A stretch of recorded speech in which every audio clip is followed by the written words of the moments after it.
पहिला शब्द आहे भाव. देवाला बाकी तुमचं काहीच लागत नाही. पैशाला देव किंमतच देत नाही.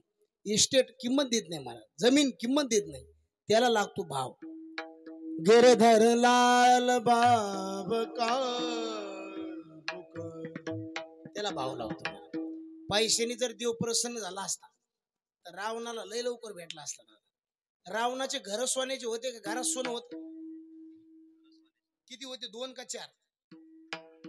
पुरी लंका सोन्याची होती. कोणाची? सोनियाची पुरी. पाणीपुरी नाही बरं, सोनियाची पुरी. समुद्राचा वेढा, समुदाय गाडा राक्षसांचा. गणपती ना, गणपतीला रावणाची तर गाड ओळायचं काम. कोणतं काम? चांगलं काम आहे. एवढी रावणाची पावर होती. खंडोबाला कोणतं काम होतं? मैराळ देव कानडा, मैराळ देव कानडा, मैराळ देव कानडा.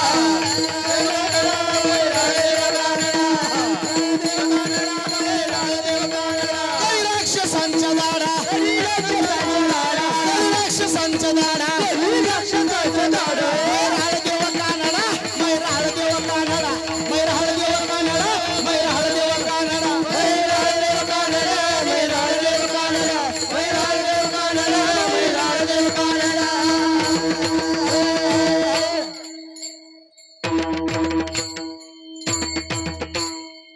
गाडीला गिर जरी 5 असली तर रस्ता बघून टाकावं लागते. उगा धसकट उठलेलं आणि गिर टाकून जमत नाही. बेस्ट महाराज. मैराळ देव कानडा. एवढा मोठा राजा रावण. काय रावण होता महाराज. आता जर रावण असता त्याच्या विरोधात फॉर्म भरायला बी घेऊ वाटलं असतं. किती माणसं होती त्याच्या घरात?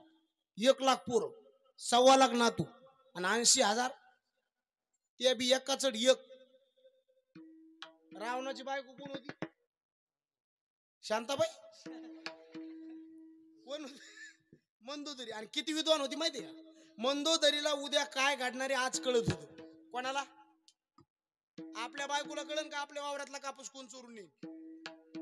रावणाने जर मंदोदरीचं ऐकलं असत तर वाटुळ झालं.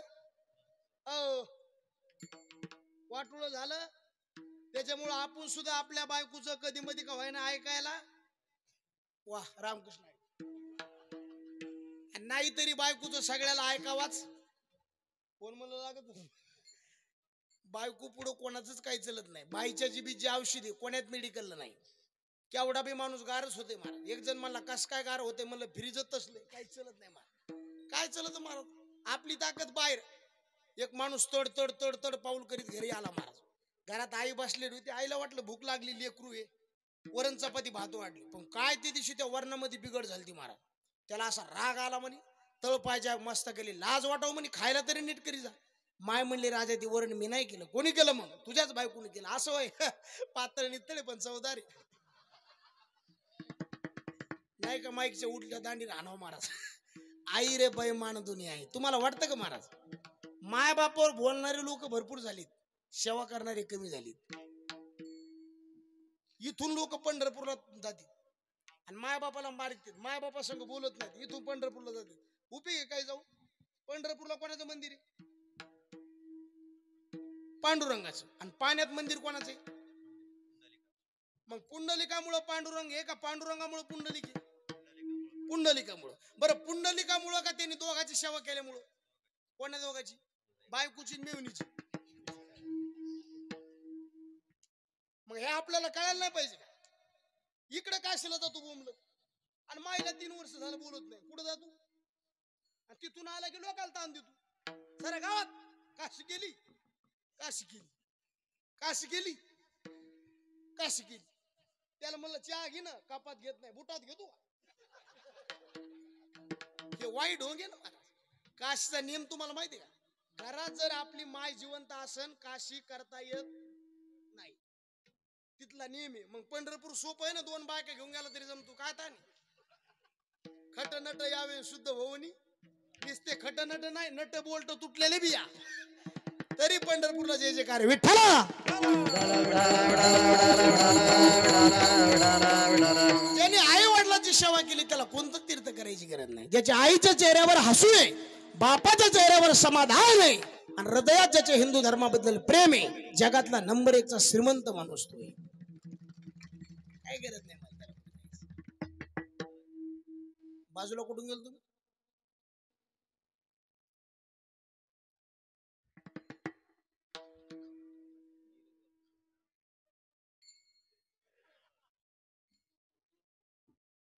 ते म्हणते बाजूला गेलीच नाही, टीज वरच म्हणाले.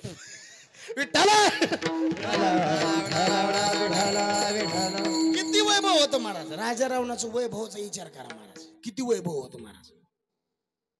पैशाला तर काहीच कमी नाही, पण देव जवळ नाही करता आला महाराज. मग आपल्याजवळ पैसा आहे, आपल्याजवळ असून असून किती असेल महाराज. रावणा इतका थोडा पैसा आहे आपल्या. आणि पैशावर कोणाला मोजी जाऊ नका महाराज, पैशावर कोणाची श्रीमंती मोजी जाऊ नका. आज लोक पैशावर किंमत करतात लोकांची. माणूस 5 वेळा भिकारी होते, 6 वेळा श्रीमंत होते. कधी कोणाचा अंत बघा जाऊ नका. पैसा मिळणं हे माणसाचं प्रारब्ध आहे, किस्मत आहे. आता हे जर कपाळ आहे माणसाचं, एकदा जर सोयीचं फिरलं ना, किती बी पैसा घरात येतो. आणि उलट जर फिरायला लागलं, असलेला पैसा निघून जातो. काल आमच्या गावाकडे एका बाईने चिठ्ठी फाडली लकी ड्रॉपची. 1500 रुपयाच्या चिठ्ठीवर तिला 25 लाखाची गाडी लागली. किती लाखाची? मला भाकरच गेला ना, काय सांग. मला कवर कीर्तन करीत बोंबलं हिंडायचं, आपण बी चिठ्ठी फाडून बघावं. आणि मी चिठ्ठी फाडीन बघितलं, मला शेगडी लागली. बसा तापत. आता जे आपल्या प्रारब्धात नाही ते मिळत नाही, त्याच्यामुळे जे आहे त्याच्यात समाधान माना. हो, पैसा मिळणं हे प्रारब्ध आहे, पैसा मिळणं प्रारब्ध आहे. पण पैशाने देव प्रसन्न होत नाही, अजिबात नाही. रावण इतका पैशावाला होता, पण देव जवळ नाही करता आला. आणि सुदाम्याकडे काहीच नव्हतं, फक्त भाव होता. देव घरी आला.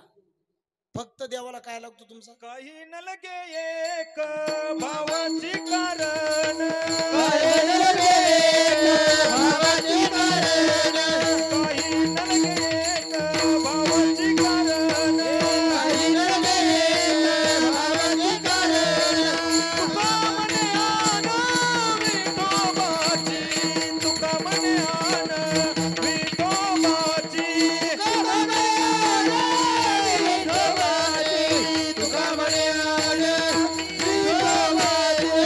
काही न लगे एक भावाची कारण, तुका म्हणे आण विठोबाची, तुका म्हणे आण विठोबाची, तुका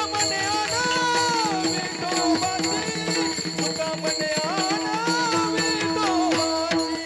काही न लगे एक भावाची कारण, तुका म्हणे आण विठोबाची, तुका म्हणे आण विठोबाची. काही न लगे एक भावाची कारण. त्याला बाकी तुमचं काहीच लागत नाही, म्हणून भाव. दुसरा शब्द आहे गीत, म्हणजे गाणं, भगवंताचं नामस्मरण. याला गाणं म्हणलंय. रामकृष्ण गीते गात, टाळ चिपळ्या वाजवीत, भगवंताचं नामस्मरण करा. आणि त्याला जोड भावाची. आणि तिसरा नियम सांगितला, अंतःकरण शुद्ध करून भावनेनं देवाचं गीत गा. गीत म्हणजे गाणं, गाणं म्हणजे रामकृष्ण हरी विठ्ठल केशवा मंत्र हा जपावा. आणि सगळ्याला जमतं बरं का. आता बाकीचे मार्ग सगळ्याला नाही जमत. देवाकडे जाण्याचे मार्ग 4 प्रचलित आहेत. ज्ञान मार्ग, योग मार्ग, कर्म मार्ग आणि भक्ती मार्ग. आता ज्ञान मार्ग देवाकडे जातो, पण त्याला गरज वैराग्याची. योग मार्ग देवाकडे जातो, पण त्याला योग्य देशाची गरज आहे. कर्म मार्ग देवाकडे जातो, पण त्याला विधिनिषेध बघण्याची गरज आहे. भक्ती मार्ग देवाकडे जातो, त्याला काहीच बघण्याची गरज नाही. आता बघा, दिव्याला जर प्रकाश द्यायचा म्हणलं, त्याच्यामध्ये काय टाकावं लागतं? तेल टाकावं लागतं. पण सूर्याला प्रकाश द्यायचं म्हणल्यावर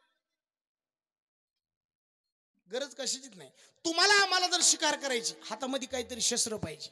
पण वाघाला जर शिकार करायची, हातात कशाची गरज नाही. हे बाकीचे साधन आहेत, याला जोडीदार असल्याशिवाय तिथपर्यंत जात नाहीत. 25,000 रुपयाचं एक जणांनी कुत्रं आणलं. किती हजाराचं? कशा करता? चोर आले की भुंकण्या करता. ते कुत्रं जरा दलिंदर निघालं. चोर आले की झोपायचं, चोर गेल्यावर बोंबलायचं. त्या मालकाला राग आला. 25,000 रुपये व्यर्थ गेले. म्हणजे ज्याच्याकरता आणलं ते काम झालं नाही. तसंच कुत्रं नेलं, त्या मालकाच्या घरी नेऊन बांधलं. काय तुला 25,000 रुपये दिले, थोडी लाज वाटायला पाहिजे. चोर आल्यावर झोपत आहे, चोर गेल्यावर बोंबलत आहे. तो मालक म्हणला, हे 25,000चं कुत्रं तुम्हाला तसंच राहू द्या, आणि आणखीन एक 5,000चं कुत्रं याला जोडीदार न्या. म्हणले कशा करता? काय नाही, 25,000चं कुत्रं झोपलं की 5,000 त्याला उठी जाईल. आता मला सांगा, कुत्रं किती हजाराचं आहे? 25. आणि उठवायला किती हजाराचं लागते? मग हे बी असंच आहे ना. ज्ञान आपल्याला देवाकडे नेत आहे, पण जाग करायला वैराग्य लागत आहे. विठ्ठला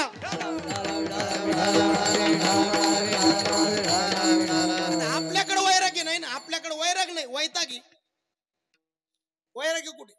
किती माणसं आतापर्यंत जाळून आलो असतो आपण. कधी वैराग्य आलंय का आपल्याला कधी जायचंय म्हणून? पुढच्याच बघितलं माणसाने सावधान व्हावं का नाही मारा?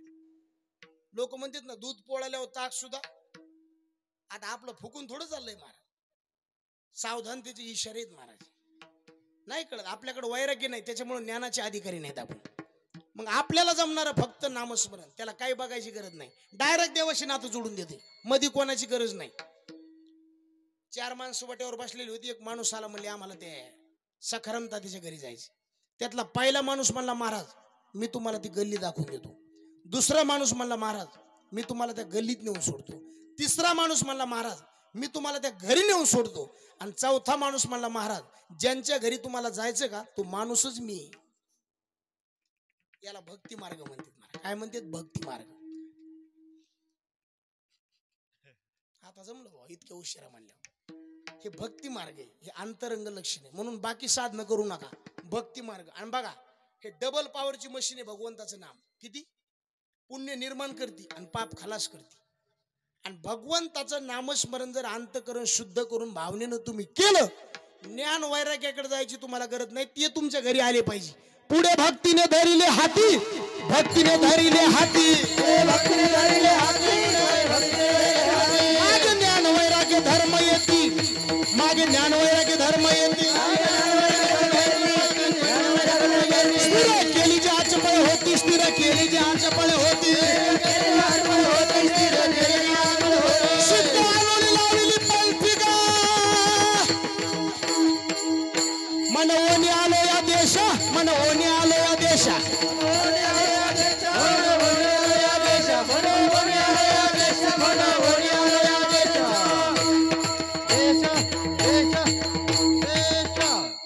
महाराज म्हणले तुम्ही नामस्मरण केलं ना, ज्ञान वैराग्य तुमच्या घरी आलं पाहिजे. त्याच्याकडे तुम्हाला जायची गरज नाही, कारण त्याची पावरच तशी.